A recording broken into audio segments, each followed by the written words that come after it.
Morrow had gotten so incredibly strong that the only way to get even close to defeating him now is to get an angel involved. At the start of this story, who would have ever imagined that an angel would be fighting a villain who has now become stronger than any god of destruction? Or that's what he says. In the beginning, everything about Morrow was old and outdated.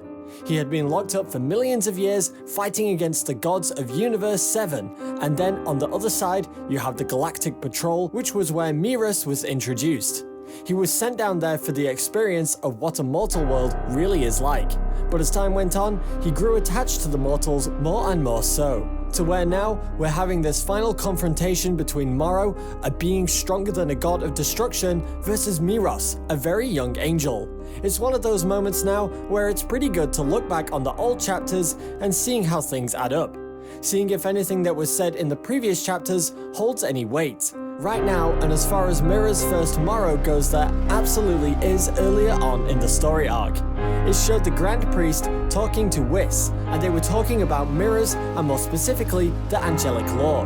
This tiny bit of lore explains the entire reason why you never see any angel fight like Whis or anyone else. Basically, to summarize it very quickly, if an angel fights at full power in the mortal world, like Miras is expected to do against Morrow, he will be automatically wiped out without a trace. It's interesting to keep in mind though that it only says if an angel goes all out for power in battle. That's how he was able to train Goku. He was fighting him, but he wasn't going all out, and as soon as he did, that's when Whis had to step in. Every time Miros has confronted Morrow in the earlier chapters of this arc, he has never actually used his own angelic power. It's always been a weapon, a third-party power source that has no relation to his angelic power. So that's how, as an angel, he was able to get around it. So it's very sneakily clever, forward-thinking writing by Toyotaro. This entire time, if you look back at the chapters, Miros has never actually punched Morrow or used any of his angelic powers. It's always been this type of gun that he has. What that means is that moving forward into the next part of the story, the climax, the final battle, or so we think, there's a good chance that he may not actually fight Morrow. Whis was looking over Miros pretty reliably. He even told the Grand Priest, "I'll look after Miros. Now this was his first mistake, he'll become my responsibility. Anything that happens to him will be completely on me." That's what he said to the Grand Priest, and so Miru's now showing up on Earth to confront Morrow. There's a good chance that Whis knows about it. Whis isn't stupid. He's not going to let Miros just walk out by himself. Whis could have easily told him that, okay, Miros, you can go down, but don't actually fight him. Basically, do what I did against Broly. They are setting it up to make him think that this poor angel Miros is sacrificing himself for these mortals that he barely knows. But these angels aren't dumb.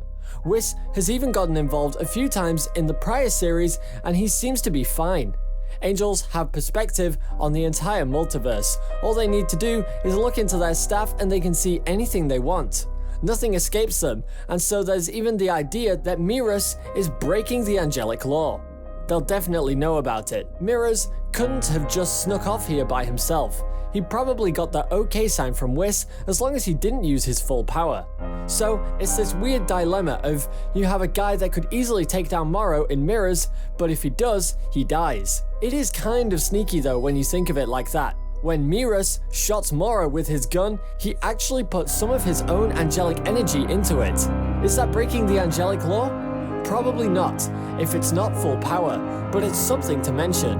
Miros would have no problem taking Del Morrow, but if he produces even a fraction of his full power, he dies as well. That is the state of the climax in the latest, darker Dragon Ball Super. That's basically it until the next chapter. Let me know what you think. I want to thank you so much for watching, and I'll see you in the next Dragon Ball video.